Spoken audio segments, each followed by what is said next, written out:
বিহু মানে অসমীয়াৰ প্ৰাণ। বিহু মানে অসমৰ চৌদিশে উখল মাখল পৰিৱেশ। অসমৰ ভিন্ন প্ৰান্তৰ লগতে বহিৰাজ্যত উদযাপন ভোগালী বিহু। বহিৰাজ্যত থাকিও যেন অসমীয়া পৰম্পৰা পাহৰা নাই দিল্লীবাসীয়ে।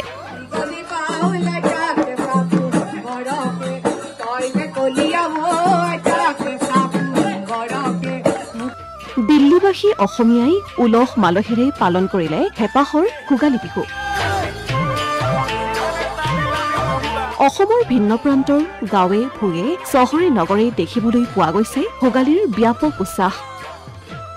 ব্যতিক্ৰম নহয় বহিৰাজ্যতো। মাঘ মাহৰ প্ৰথমটো দেওবাৰে দিল্লীবাসী অসমীয়াই উদযাপন কৰিলে হেঁপাহৰ ভোগালী বিহু। অসম এছ'চিয়েশ্যন দিল্লীৰ উদ্যোগত শ্ৰীমন্ত শংকৰদেৱ ভৱনৰ বাকৰিত উদযাপন কৰা হয় ভোগালী বিহুৰ অনুষ্ঠান। বিগত বৰ্ষৰ দৰে এই বৰ্ষতো সকলোৱে উলহ মালহেৰে পালন কৰিলে হেঁপাহৰ ভোগালী বিহু। দিল্লীৰ প্ৰৱাসী অসমীয়াসকলেও পালন কৰিলে ভোগৰ উৎসৱ ভোগালী বিহু। পৰম্পৰা ঐতিহ্য ৰক্ষাৰ স্বাৰ্থত উদযাপন কৰিলে ভোগালী বিহু। কি এক মনোমোহা পৰিৱেশ, শুনক দিল্লীবাসী অসমীয়াৰ মুখত বিহু গান।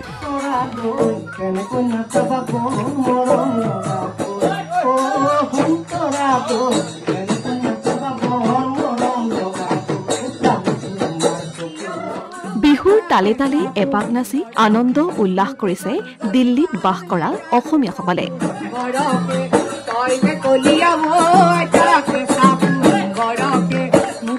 শিশুৰ পৰা ডেকা বৃদ্ধালৈকে সকলোৱে এনেদৰে নাচি বাগি গীত গাই জীপাল কৰি তুলিলে পৰিৱেশ। সকলোকে দেখা গৈছে পৰম্পৰাগত সাজ পোছাক পৰিধান কৰা।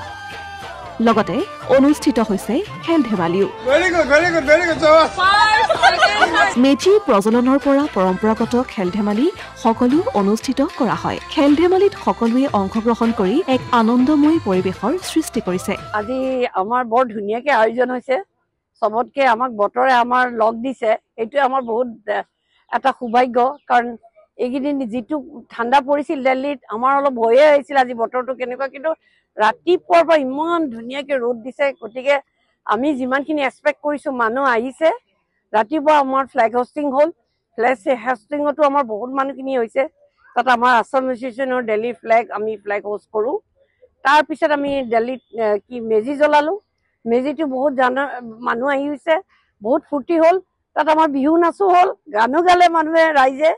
তাৰপিছত এতিয়া আমাৰ নেক্সট পৰ্ব আৰম্ভ হ'ল জলপান, পিঠা, তাৰপিছত এই পিঠা, মিহি দানা, দৈ, ক্ৰীম ইমানবোৰ খোৱা হৈছে। তাৰপিছত এতিয়া নেক্সট আকৌ আমি আৰম্ভ কৰিছো।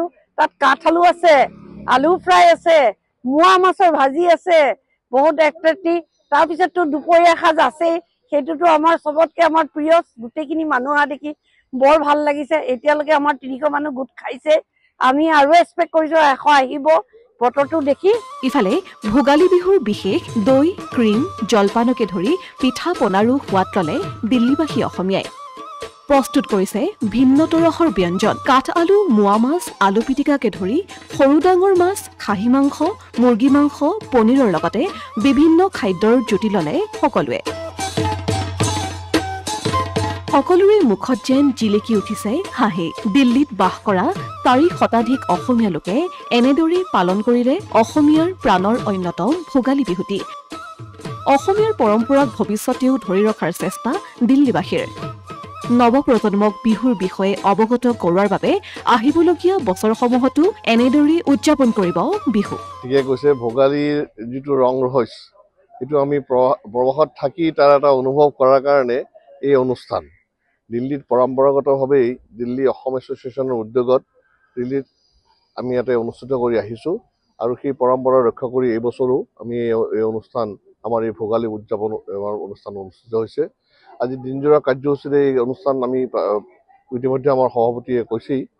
গতিকে আমি আমাৰ যি পৰম্পৰা, আমি প্ৰবাসত থাকি আমাৰ অসমৰ যি বাপতি সাহোন বিহুখন আমি বৰ অনুভৱ কৰোঁ, সেই অনুভৱটো আমি ইয়াতে কিছু পৰিমাণে শিথিল কৰাৰ কাৰণে আমি চেষ্টা কৰিছোঁ আৰু আমি আশা ৰাখিছোঁ সেই চেষ্টাত আমি সফল হ'ম আৰু এই উদ্দেশ্য আগত ৰাখি আমি এই অনুষ্ঠানবোৰ পাতিছোঁ। Asomiya Pratidin digital desk.